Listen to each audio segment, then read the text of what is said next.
नमस्कार साथियों, न्यूज़ दुनिया चैनल पर मैं नीरज शर्मा सहारा इंडिया से जुड़ा विषय आपके बीच में लेकर आया हूं।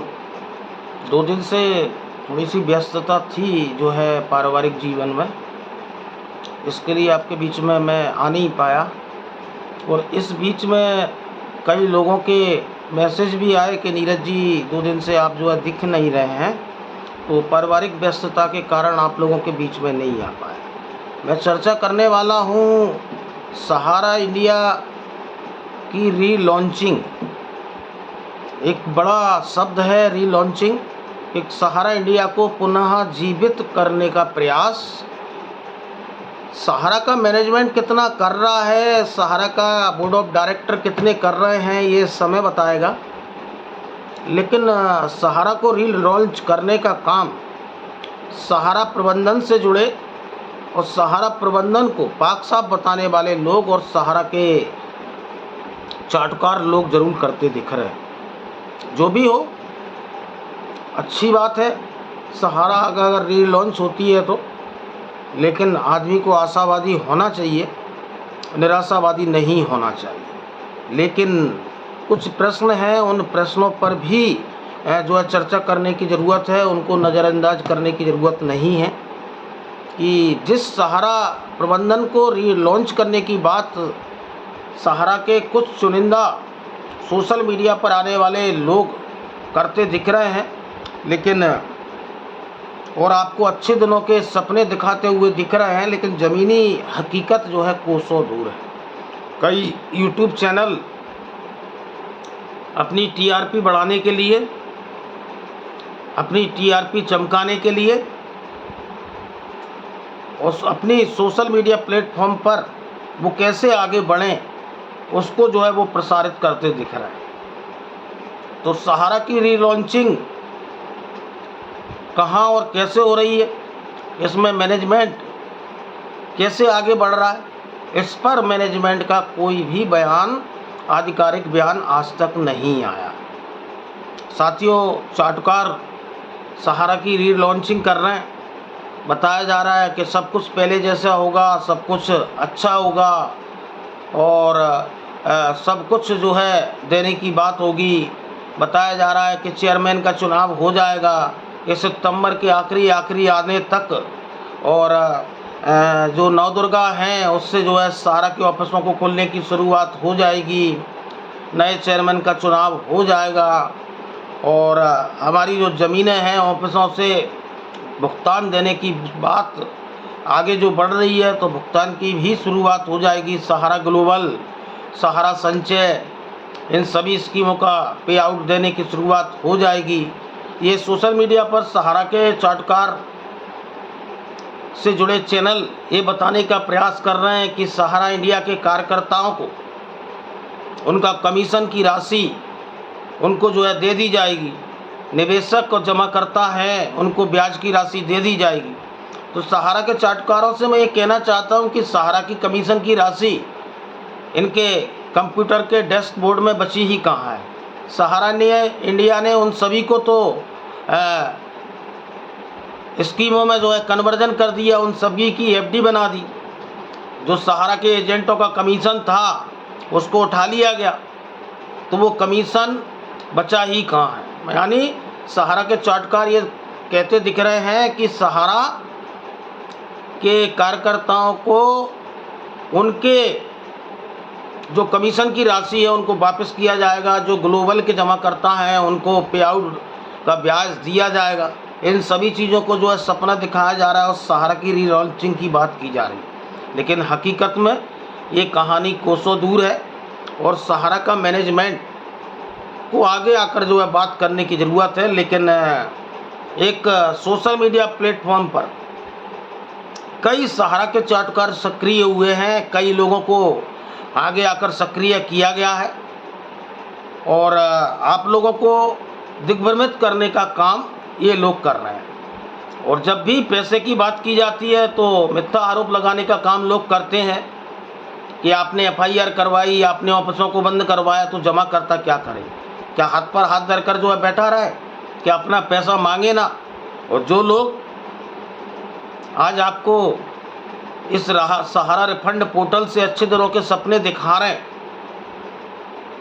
तो आप ही खुद आकलन करिए, मेरे आकलन से मत चलिए कि इस रिफंड पोर्टल पर किस जमाकर्ता को और कितने निवेशकों को पैसा मिला। आज जहां भी जमाकर्ता जो 50,000 रुपये देने तक की बात हो रही है, जमाकर्ता रीसबमिशन पोर्टल पर जा रहा है, रीसबमिशन पोर्टल की स्थिति ये है कि रीसबमिशन ही नहीं हो पा रहा, आप सोसाइटी के मेंबर ही नहीं हैं। इस तरह की कई तरह की परेशानियां आ रही हैं। और अगर सरकार की मंशा है 50,000 रुपये देने की, तो उसमें अगर कमियां आ रही हैं, उसमें सहारा के भुगतान में आज परेशानी कौन खड़ा कर रहा है? क्या कोई आंदोलनकारी खड़ा कर रहा है, कोई यूट्यूब चैनल वाला खड़ा कर रहा है, या फिर कोई सोशल मीडिया पर लड़ने वाले खड़ा कर रहा है? अगर इस रिफंड पोर्टल पर जमाकर्ताओं को 50,000 की राशि मिलने में जो मेंबरशिप के नाम से, डाटा मिसमैच के नाम से, ITR के नाम से, अन्य चीज़ों के नाम से जो कमियां दिख रही हैं, वो सहारा की सोसाइटियों को जो है दूर करने की ज़रूरत है। लेकिन वो सोसाइटियां दूर नहीं कर रही। और अगर इस रिफंड पोर्टल में भुगतान की राशि में अवरोध बना हुआ है, तो सहारा का सोसाइटी का मैनेजमेंट बना हुआ है, सहारा का सोसाइटी का मैनेजमेंट बना हुआ है। आज जो लोग रीलॉन्चिंग की बात कर रहे हैं, उनसे पूछिए ना कि सोसाइटियों के जमा धन के ब्याज की क्या स्थिति है, हमको कैसे पैसा मिलेगा। जो सोशल मीडिया पर आते हैं और सहारा की रीलॉन्चिंग की बात करते हैं, उनसे पूछिए कि जो सोसाइटी का ब्याज है वो हमको कैसे मिलेगा। उनसे पूछिए कि MIS का पैसा कैसे मिलेगा। उनसे पूछिए कि मार्च 2023 के बाद में जिन लोगों का अकाउंट पूरे हुए हैं, उनका पैसा कैसे मिलेगा।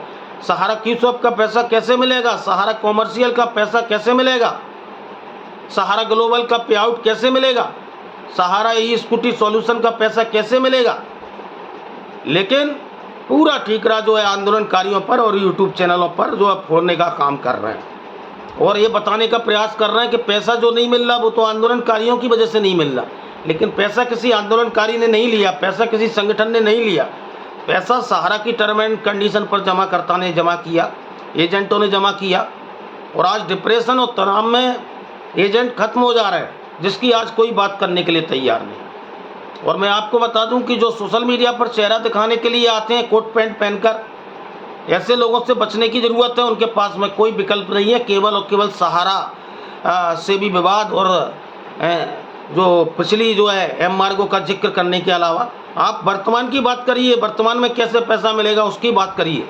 लेकिन उस पर कोई चर्चा करने के लिए तैयार नहीं है। केवल ये दिखाया जा रहा है कि हमारी मीटिंग सीटिंग चल रही है। अरे मीटिंग सीटिंग से मतलब नहीं है निवेशक को, आपकी क्या मीटिंग चल रही है, क्या सीटिंग चल रही है, उससे मतलब नहीं है। निवेशक को ये मतलब है कि उसके खून पसीने की कमाई उसके अकाउंटों में कैसे आएगी। अगर आज 50,000 की भी राशि नहीं आ रही, उस पर भी रिसबमिशन के बाद से अगर वो पोर्टल पर जा रहा है, तो क्या यही जमा करता रहेगा कि यही कंप्यूटर सेंटरों पर जाकर वो लाइनों में लगता रहेगा और अपने पैसे खर्च करता रहेगा। आज आंदोलनकारी 100-200 रुपये ले रहे हैं, उस पर उंगली उठाने का काम कर रहे हैं। क्या आंदोलनकारी तो करोड़पति हो गए। आज आपकी वजह से लोग कंप्यूटर सेंटरों पर जाकर हजारों रुपए खर्च कर रहे हैं, लेकिन उसके बाद भी कोई गारंटी नहीं है कि पैसा आपका जो है निकल पाएगा और आप तक मिल पाएगा। लेकिन इस पर चर्चा करने के लिए कोई तैयार नहीं है, इस पर बात करने के लिए कोई तैयार नहीं है। आज जैसे लोगों से पूछने की जरूरत है। और जो लोग आज सहारा के कुछ चाटकारों को बैठाकर अपनी TRP बढ़ाने का काम कर रहे हैं, ऐसे लोगों से भी किनारा करने की जरूरत है कि ये लोग जो आ रहे हैं वो आपको भुगतान नहीं दे सकते और आधिकारिक ये डायरेक्टर और मैनेजमेंट के लोग नहीं हैं, आधिकारिक डायरेक्टर और मैनेजमेंट के लोग नहीं हैं। हम तो ये कह रहे हैं कि पिछली परतों को भूलते हुए वर्तमान में निवेशकों के अकाउंटों तक कैसे पैसा आए उसकी बात करे मैनेजमेंट, लेकिन उस पर चर्चा करने के लिए कोई तैयार नहीं है। पुराना राग अलापेंगे एक लाइव डिबेट में बैठकर कोट पैंट कर पहनकर आने वाले लोग आज ये कह रहे हैं कि आपने डायरेक्टरों पर FIR करी, आपने जेल भेजा। क्यों नहीं भेजेंगे भाई? अगर हमारा पैसा नहीं मिलेगा तो संवैधानिक दायरे में रहकर हम सरकार तक, कोर्ट तक अपनी बात जरूर पहुंचाएंगे। इस देश ने हमें संवैधानिक अधिकार दिए हैं और उन्हीं संवैधानिक अधिकारों का प्रयोग करते हुए हम अपनी बात सोशल मीडिया पर भी रख रहे हैं। लेकिन यही सहारा इंडिया की सच्चाई है कि मिल कुछ नहीं रहा, केवल शब्दों में जो है आपको उलझाया जा रहा है और शब्दों में ही सहारा की रीलॉन्चिंग सहारा के चार्टकार करते दिख रहे हैं। जो लोग बोल रहे थे कि नवदुर्गा से आप लोगों को सब कुछ अच्छा होगा, तो बहुत जल्द नवदुर्गा भी आने वाले हैं, क्योंकि जब भी कोई लड़ाई आगे बढ़ती है तो एक नई डेट देते दिखते हैं। अब कहने लगे हैं कि अक्टूबर से कुछ अच्छा होगा। तो साथियों, ऐसे लोगों से बचने की ज़रूरत है। ये लगातार गुमराह करेंगे और गुमराह करते रहेंगे। तो सहारा की रीलॉन्चिंग तो क्या होगी ये समय ही बताएगा, लेकिन ऐसे लोग के कारण और ऐसे लोगों के मैनेजमेंट के कारण आज तो छोटा छोटा अमाउंट अगर पोर्टल से निवेशकों तक पहुंच सकता था, उसमें भी ये लोग अवरोध पैदा करने का काम कर रहे हैं। आज भी इनके ऑफिसों से, फ्रेंचाइजी ऑफिसों से जमाकर्ताओं को कमियां सुधारने के लिए, डेफिशिएंसियां सुधारने के लिए उनसे पैसों की लूट खसोट चल रही है। 200-500 रुपये लिए जा रहे हैं। तो ये तो उन चाटुकारों का असली चेहरा है जो सोशल मीडिया पर आकर लगातार गुमराह करने का काम करते हैं। तो ऐसे लोगों से बचने की ज़रूरत है जो टाई बेल्ट लगाकर, कोट पहनकर आते हैं और चैनलों पर टीआरपी के लिए लोगों को गुमराह करने के लिए आते हैं। उनके पास में देने के लिए आपके पास पैसा नहीं है। आप समझें कि वो आ रहे हैं चैनल पर और आप लोगों को पैसा दे देंगे, उनकी औकात और हैसियत नहीं है इतनी। लेकिन जो वास्तविक मैनेजमेंट है सहारा का, वो कहीं नज़र आ ही नहीं रहा, वो कहीं आप लोगों को फेस कर ही नहीं रहा। और सोसाइटियों में ये पूछिए ना आप उनसे कि सोसाइटियों में जो ज्वाइनिंग पॉइंट है उस पर बात क्यों नहीं हो रही। सहारा अपना मत स्पष्ट करे, क्यों ज्वाइनिंग पॉइंट को नहीं जोड़ा जा रहा है। इसमें सोसाइटियों में ब्याज का क्या होगा, ये सहारा के सोसाइटी में सोशल मीडिया पर आने वाले चाटुकारों से पूछने की ज़रूरत है। जो लोग आज कह रहे हैं कि कार्यकर्ता को कमीशन दिया जाएगा, तो कार्यकर्ता का कमीशन की तो एफडी बना दी आप लोगों ने। कार्यकर्ता का तो कमीशन आप लोगों ने उठा लिया, आपने उन्हें टीडीएस का पैसा रिफंड किया नहीं।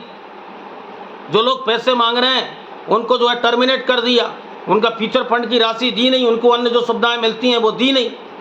तो एक हिटलरशाही और तानाशाही तो सहारा में जग जाहिर है। अगर कोई अपनी बात करता है और अपने हक की बात करता है तो उसको दबा दिया जाता है।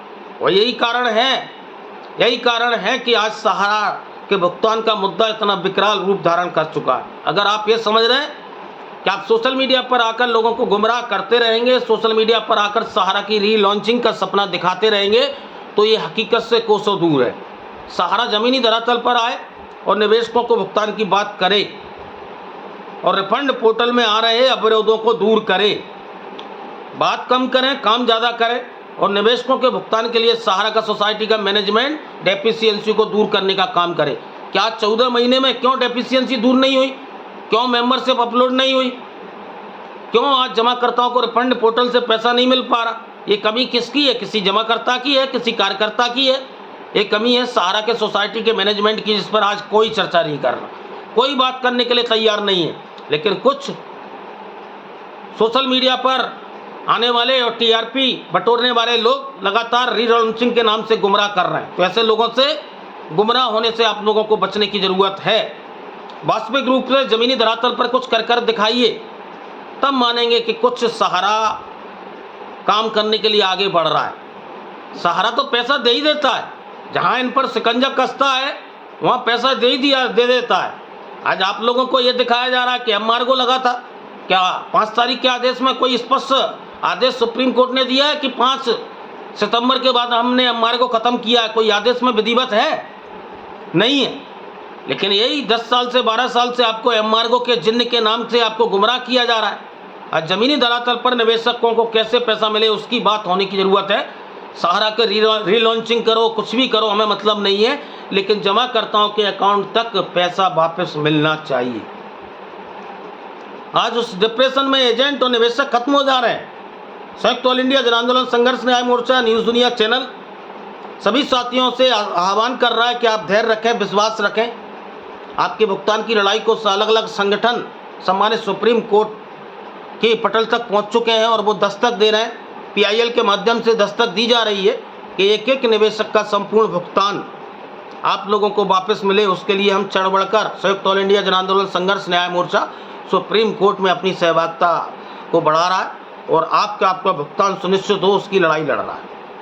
तो धैर्य और विश्वास रखें। ज़्यादा से ज़्यादा लोग न्यूज़ दुनिया नीरज शर्मा यूट्यूब चैनल को लाइक भी करते रहें, सब्सक्राइब भी करें और ग्रुपों में भी शेयर करें। बहुत बहुत धन्यवाद, आभार।